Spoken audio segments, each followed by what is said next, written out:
I was in my apartment for the evening, and around 10:50 or so, I started hearing some kind of like some pelting noise, and kind of heard a large noise hit my window that exited my apartment. And so when I went to look at it and opened the blinds, the window pane had been cracked. And there was also some whistling that I could hear from my apartment door, so I took a step back and then the power went out. I could hear people in the hallway of Southwest Hall on the first floor, and when I went outside to go towards the center of the hallway, I noticed that there was quite a bit of glass on the floor.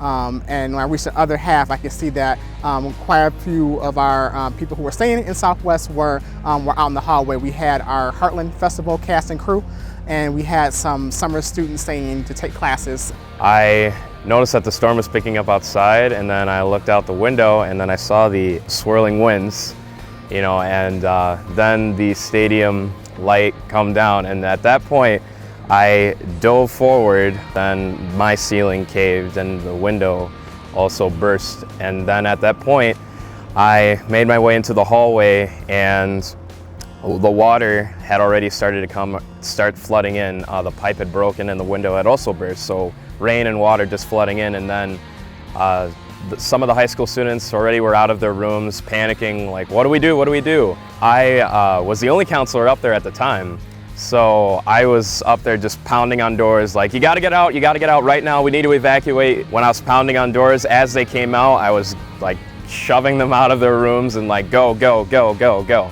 And I did 3 total sweeps of the 6th floor because I want to be absolutely sure that no one else was left in there. In Bridgeway Commons, obviously there's a lot of glass, a lot of common spaces, so we get people to the first floor of Bridgeway in the corridors where the residence hall rooms are. And so we were able to get people down the stairwell safely, direct people calmly to have a seat, hold tight for a little bit while we assess what's going on.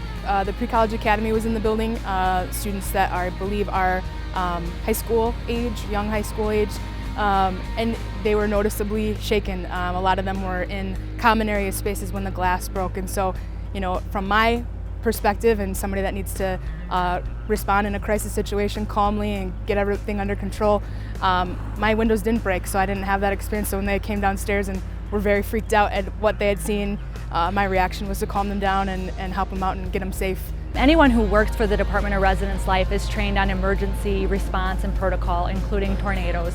And so I think it was really beneficial that our staff were able to just jump to it and kind of already had a basis. There wasn't a lot of, we need to figure out what to do. It was a jump into plan in place of what we had discussed previously. And our staff did wonderfully. Of course, it's not a one-person type of a thing, it was a team effort. It just goes to show how, when a natural disaster like this happens, how people really pull together in the community that is on campus as well as in this Platteville community. So it was really neat to see.